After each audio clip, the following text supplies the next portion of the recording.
মনে আছে কবি নজরুলের সেই বিখ্যাত কথাটা, পরিশ্রম ধন আনে, পুণ্য আনে সুখ, অলস্য দারিদ্রতা আনে, পাপে আনে দুঃখ।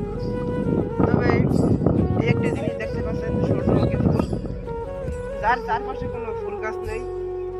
বাদাম ক্ষেতের ভিতরে কিন্তু এই সূর্যমুখী ফুলটা একাই দাঁড়িয়ে রয়েছে।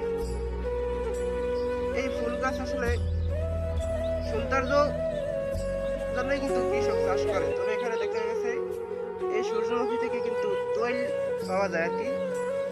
এই যে দেখতে পাচ্ছেন এই জিনিসটা, এর চারপাশে কিন্তু কোনো ফুল গাছ আর নাই, এই একটি মাত্র সূর্যমুখী ফুল এখানে আছে।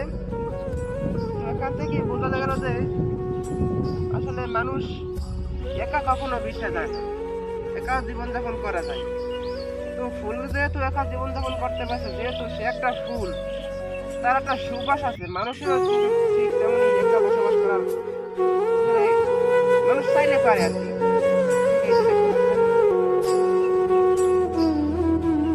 বাহ, আজকে এই পর্যন্ত। আপনার সামনে সকলকে ভালো থাকবেন। আসসালামু আলাইকুম ওয়া রাহমাতুল্লাহ।